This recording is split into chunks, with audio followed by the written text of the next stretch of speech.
ತೇಜ್ ಪ್ರಭು ನ್ಯೂಸ್ಗೆ ಸ್ವಾಗತ. ಪೋಲಿಯೋದಂತ ಮಾರಕ ರೋಗಕ್ಕೆ ತುತ್ತಾಗಿ ಮಕ್ಕಳು ಜೀವನ ಪೂರ್ತಿ ನರಳಬಾರದು. ಹೀಗಾಗಿ ಪಾಲಕರು ತಮ್ಮ 5 ವರ್ಷದೊಳಗಿನ ಮಕ್ಕಳಿಗೆ ಲಸಿಕೆ ಹಾಕಿಸಿ ದೇಶವನ್ನು ಪೋಲಿಯೋ ಮುಕ್ತವನ್ನಾಗಿಸಲು ಪ್ರಯತ್ನಿಸಬೇಕು.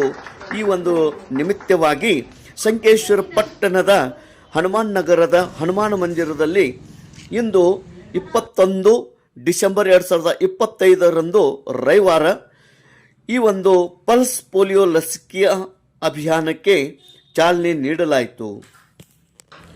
ಪ್ರಮುಖ ಉಪಸ್ಥಿತಿ ಮುಖಂಡರಾದ ಸಮೀರ್ ಪಾಟೀಲ್, ಕುಮಾರ್ ಬಸ್ತವಾಡಿ, ಸಾಗರ್ ಸಪ್ಕಾಳೆ, ಪವನ್ ನಾಯ್ಕ್, ಶಿವರಾಜ್ ಬಾಡ್ಕರ್, ಅಂಗನವಾಡಿ ಕಾರ್ಯಕರ್ತರು, ಆರೋಗ್ಯ ಇಲಾಖೆಯ ಸಿಬ್ಬಂದಿ ವರ್ಗದವರು, ಪಾಲಕರು ಮತ್ತು ಮಕ್ಕಳು ಹಾಗೂ ಶ್ರೀ ಅಷ್ಟವಿನಾಯಕ ಯುವಕ ಮಂಡಳದ ಸದಸ್ಯರು ಪಾಲ್ಗೊಂಡಿದ್ದರು.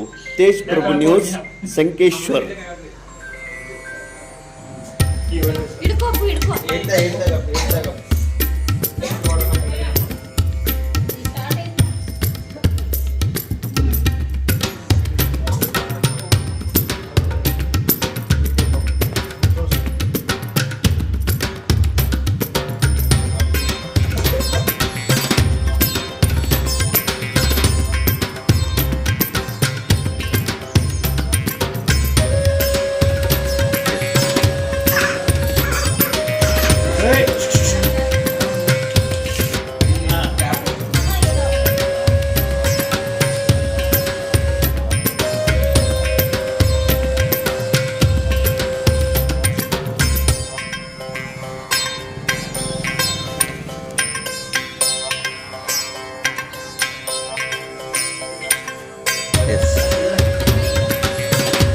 ಮಗುನಿಗೆ